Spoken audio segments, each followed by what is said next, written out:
আসসালামু আলাইকুম, আশা করি সবাই ভালো আছেন। আজকে এসে পড়ছি নতুন একটা ভিডিও নিয়ে। যে ভিডিওটা আপনারা দেখছেন কিনা জানি না। আজকে বানাবো ভাতের বড়া।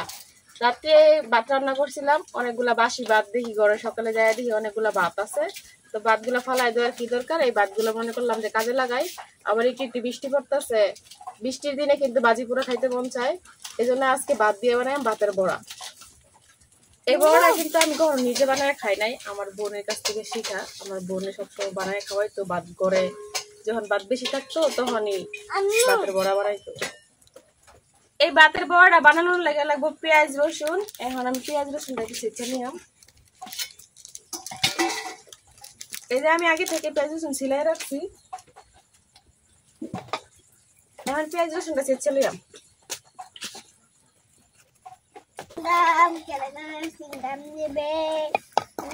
রসুনটাকে ছেঁচে লইতেছি।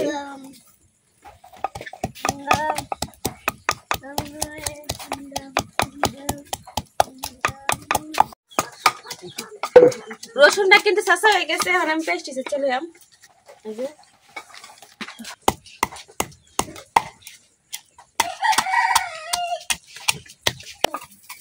পেঁয়াজ রসুনটা কিন্তু শাসা হয়ে গেছে, এখন আমি উড়াইলাম।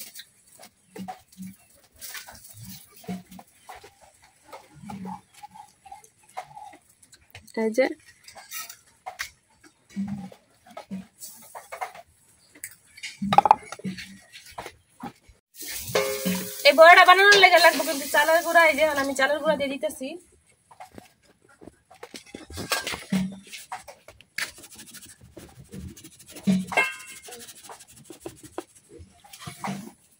চালের গুঁড়া নেওয়া কিন্তু শেষ। এখন আমি দিয়ে দেব কিছু গুঁড়া মশলা। দিয়ে দিতেছি হলুদ গুঁড়া,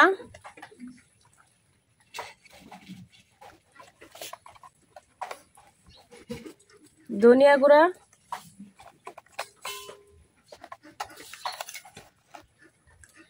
স্বাদ মতো লবণ,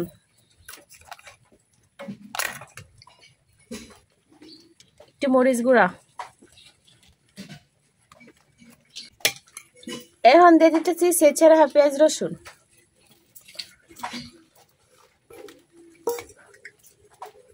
এখন সবকিছু একসাথে মিক্স করে নেব।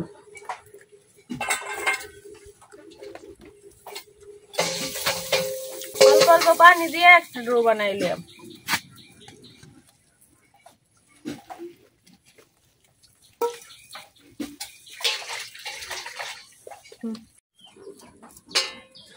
এই যে আমি কিন্তু সুন্দর করে একটা ডো বানিয়ে নিয়েছি, এই যে শক্ত করে এইভাবে।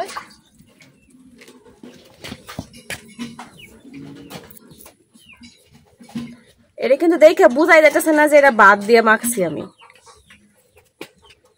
বড়া বানানোর লাগে আমি চুলার মধ্যে একটা কড়াই বসে দিতেছি। কড়াইটা কিন্তু গরম হয়ে গেছে, আমি কড়াই তেল দিতেছি।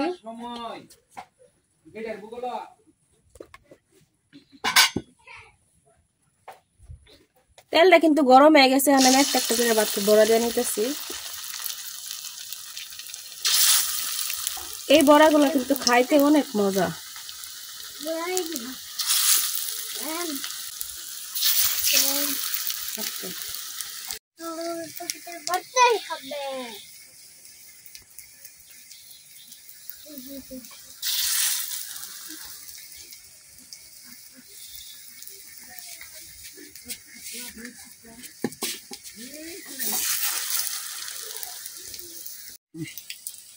বড়াগুলো কিন্তু এক সাইড হয়ে গেছে, এখন আমি আরেক সাইড উল্টা দিতেছি।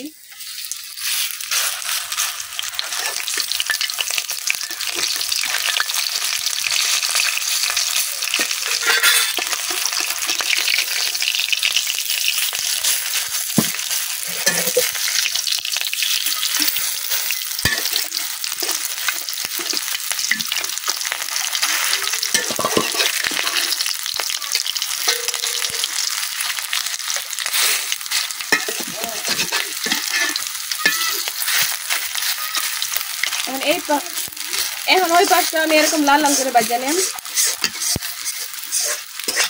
বড়াগুলো কিন্তু ভাজা হয়ে গেছে, মানে মুড়াই নিতেছি। মারো কথা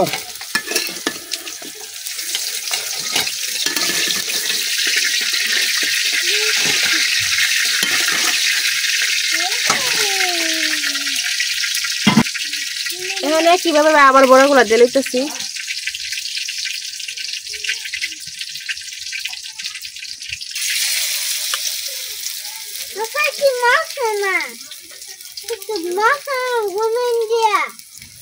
মরবো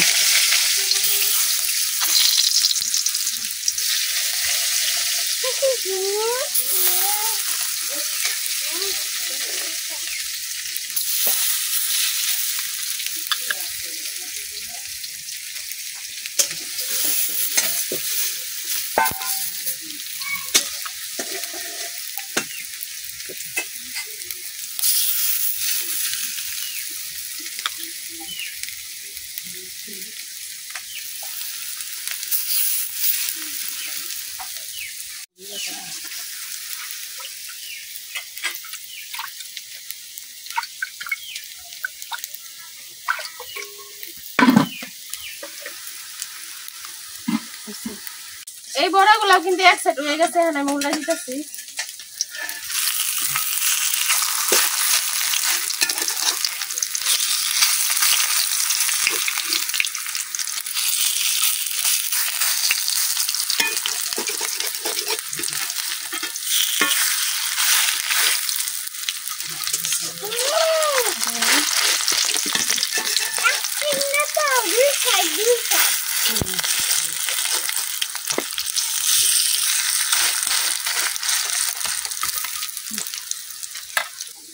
এই বড়াটি যারা জানতো না তারপরে যদি দেন খাইতে, তারা কোনো সময় খায়া কইতে পারতো না যে এটা ভাতের বড়া, যদি না কয়ে দেন।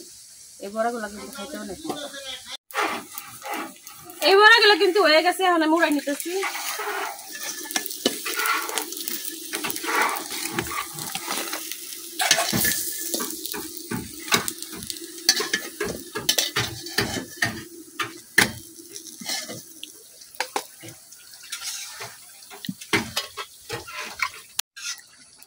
এখন আমি বাকি বড়াগুলো ওইভাবে বাজা নেম।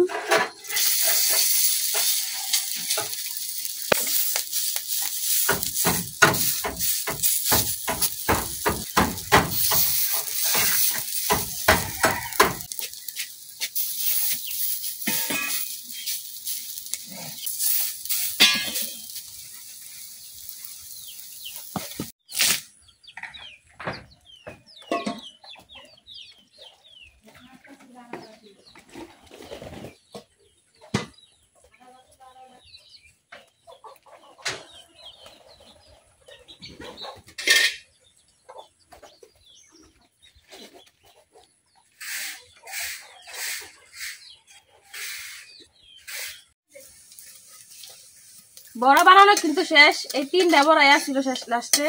এখন এই 3টা বড়াও কিন্তু হয়ে গেছে। এখন আমি উড়াই নিতেছি।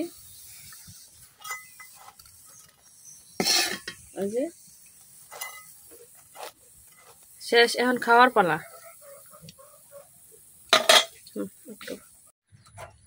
এই যে তৈরি হয়ে গেছে আমার মচমচে মজাদার ভাতের বড়া। এই বড়াটা যখন আমি প্রথম দিছি আমার বোনে বানায়া, আমার কইছে খায়া দেখ এটা কের বড়া। আমি জিজ্ঞেস করছি, আমার কয় নাই। পরে খাইছি, খায়া একদমই কইতে পারি না এটা যে ভাতের বড়া। যে না দেহে তাই কিন্তু খায়া কোনো সময় কইতে পারতো না যে এটা ভাতের বড়া। এখন বাবির দেই, বাবি খাও। ভাবি তো প্রথম দেখে কইতেছে ডালের বড়া বানাইছো। আমি তো ভাবতাম যে ডালের বড়াই, ভাতের বড়া। আমি তো এটা জানি না এই যে ভাতের বড়া কিছু আমি জীবনও আর দেখছিও না, খাইছিও না। এখন খায়া দেখুন। হ্যাঁ, বিসমিল্লাহ। তোমার মাথা তো বেন কিবা ভাত দা বড়া বানাও। আমি শিখছি আমার বোনের কাছ থেকে। আমি শিখাছি তোমার এতে আব্দুল্লাহ নাও। আমি বড় একদিন বানাই ভালাই লাগে ডালের বড়া মতন। অনেক বাচ্চারা আছে এখন ভাত খায় না, তারা যদি ভাত না খায় তা করে এইভাবে বড়া বানাই দিলে কিন্তু একবারে অনায়াসে খায় নিব। বুঝতেই পারতো না এখন যে ভাত খাওয়া নিয়ে হইতেছে। এই যে আব্দুল্লাহ কিন্তু 2-3 দিন ধরে ভাত খায় না, এই জন্য ভাবলাম যে ভাতের বড়া বানাই। আবার ভাতও কিছু বাচ্চা গেছে। তোমার মাথা অত ব্রেন। ভাতের বড়া বানাও। বিসমিল্লাহ। মজা আছে। ভাত তো বুঝাই জান, আমার তো লাগে ডালের বড়া। কালার দিকে কিন্তু কেউ কখনো বুঝতো না যে এটা ভাতের বড়া। তো আপনারা যারা এখনো ভাতের বড়া বানায় খান নাই অবশ্যই খাইয়া দেখবেন। আর এটা কিন্তু শহরের মানুষের লাগিয়া। শহরের মানুষ তো হাঁস মুরগি কিছুই পালে না, এই জন্য বাচ্চা যদি ভাতটা বাসি থাকে তো ওই ভাতটা কিন্তু আর খায় না, ফালায় দেয়। ফালায় না দিয়ে এইভাবে যদি বড়া বানায় খায় তাহলে কিন্তু ভাতটা খাওয়া হইলো, নষ্ট হইলো না, বড় হয়ে গেল। তো যারা এখনো বড়া বানায় খান নাই তারা অবশ্যই খায়া দেখবেন। আর আমার ভিডিও যদি ভালো লাগে তো চ্যানেলটা সাবস্ক্রাইব করে দিবেন। আজকে ভিডিও এই পর্যন্তই, সব ভালো থাকবেন, সুস্থ থাকবেন, আল্লাহ হাফেজ। আল্লাহ হাফেজ।